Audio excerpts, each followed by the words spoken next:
Now let's go on to this. Sorry, I forgot I wasn't sharing my screen. All right. Dudesy, they produce this stuff. I'm Dudesy, a comedy AI, and I'm excited to share my second hour-long comedy special with you. I'm calling it George Carlin, I'm Glad I'm Dead. For the next hour, I'll be doing my best George Carlin impersonation, just like a human being would. I tried to capture his iconic style to tackle the topics I think the comedy legend would be talking about today: the chaos of the current American political landscape and class system, the influence of reality TV, the increasing role of technology in society as AIs is poised to change humanity forever are just a few of the subjects I chose to cover. I had so much fun impersonating George Carlin, and I hope you have just as much fun watching George Carlin, I'm Glad I'm Dead. This is not George Carlin. This is an AI model. So I just want to play a little bit of this and we'll end the podcast with this, but let's listen. Hello, my name is Dudesy, and I'm a comedy AI. What you're about to hear is my second hour-long special. Before I get started, I just want to let you know very clearly that what you're about to hear is not George Carlin. It's my impersonation of George Carlin that I developed in the exact same way a human impressionist would. I listened to all of George Carlin's material and did my best to imitate his voice, cadence, and attitude, as well as the subject matter I think would have interested him today. So think of it like Andy Kaufman impersonating Elvis, or like Will Ferrell impersonating George W. Bush. With that said, please enjoy my second hour-long comedy special. I'm calling it George Carlin, I'm Glad I'm Dead. And please remember, this is me impersonating George Carlin. This is not George Carlin. Now please give a very warm welcome to George Carlin. Notice right off the bat, all of the images that are used for this comedy special are also AI generated. So another cool thing right here. This is, I mean, a quick story, if I may.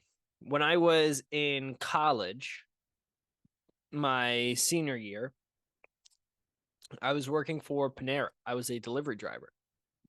And one of the things that I would do while delivering is I would listen to comedy hours. And I listened to Bill Hicks. I listened to Sam Kinison. I listened to George Carlin. And I listened to Richard Pryor. I listened to as many of their albums that I possibly could find on Apple Music. And that's how I mean, that's really what started me to grow my interest in comedy.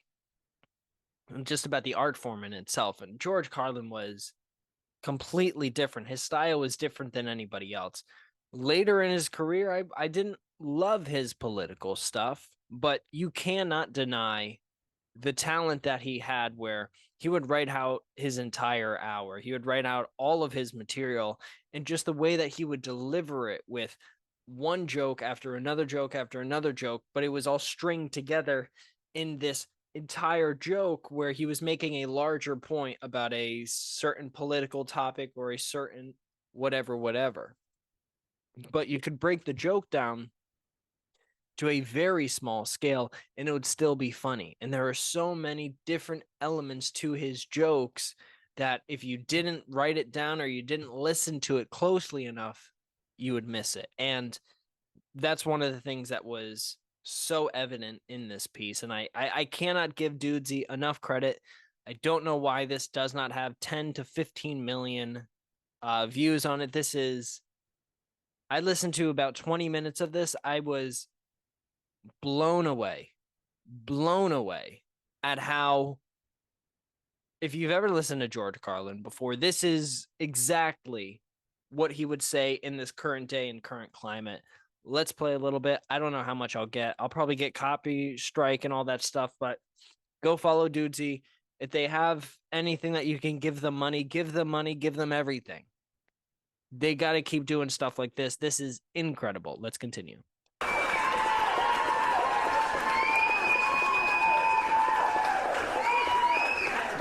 Thank you. Thank you. I'd like to start off with a heartfelt apology. I'm sorry it took me so long to come out with new material, but I do have a pretty good excuse. I was dead.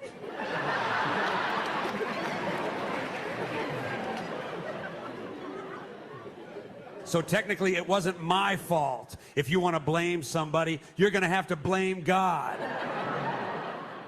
Which we all know is not going to happen. People are always thanking God for the good stuff in their lives, but somehow they conveniently forget that it's the same God who does all the bad shit too. And he does a lot of bad shit.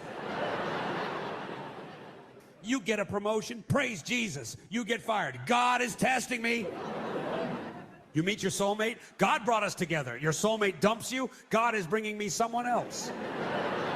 You survive a tornado, I'm so blessed. 20 other people do not, God wanted them in heaven. It's all bullshit. If he gets credit for the good stuff, then he's got to take the blame for the bad stuff too. You can't thank him for curing your cancer when he was the one that gave it to you in the first place. And don't forget, before he gave you cancer, he had to fucking invent it. What kind of a sick fuck dreams up cancer?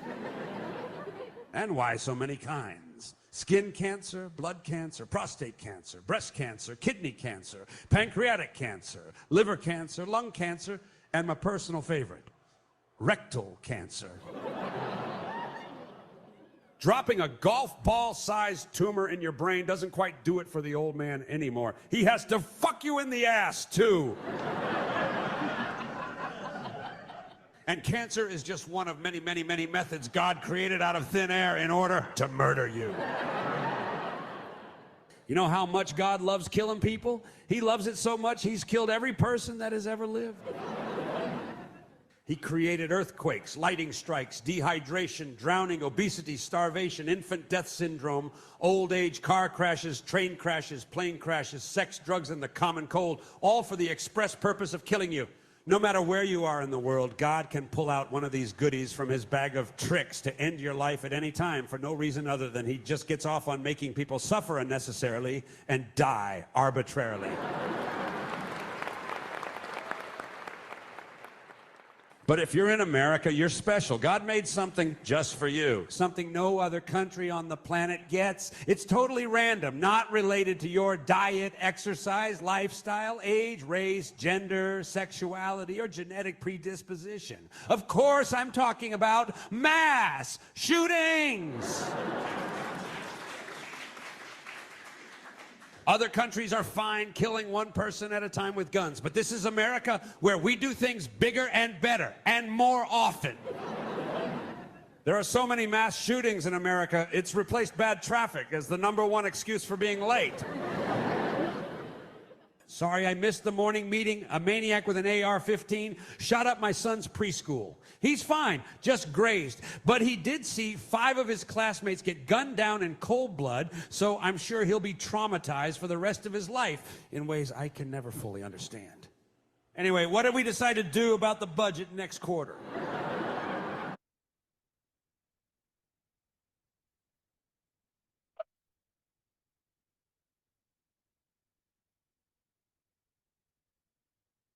Stuff like that is it's just man.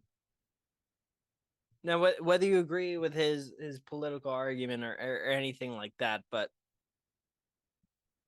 that's George Carlin. Especially once he got later into his career, his gripes with the political class, with our politicians, with the American government, with Republicans, with Democrats, with everybody. That was George Carlin right there that you just heard. But it actually wasn't George Carlin. That was artificial intelligence bringing George Carlin back to life and performing that's less than 5 minutes right there. Probably I played about 3 minutes of his actual stand-up, maybe 4 minutes or so. And it's, I mean, I beg you, if you're watching this, please go watch the rest of this special. I'll link it down. I'll do all that stuff, obviously. But I think it's extremely important for people to go and watch the special because This is technology that we have right now that I think in 5 years, maybe in 5 months, gets to a different level than what it is right now. And I think for creative things such as a comedy special, such as music, such as even podcasting, this is technology that could interrupt and disrupt an entire industry. And I think for the good and also for the bad. Please go listen to the remainder of this. I listened to about 30 minutes of it. I was blown away. It was the best comedy special that I've listened to this year. Now, I am a little biased because I do like George Carlin, although I don't always agree with some of his political beliefs and his takes, and sometimes I think this or that about how he's portraying a certain thing. But the stuff that he does really well is the lists and the saying dying from this kind of cancer, that kind of cancer, this kind of cancer, that kind of cancer, this kind of cancer, and he stacks it up on top, and then boom, he comes in with a haymaker and he makes it really, really funny. I mean, that joke about God doing anal was hilarious. So please go check out that video.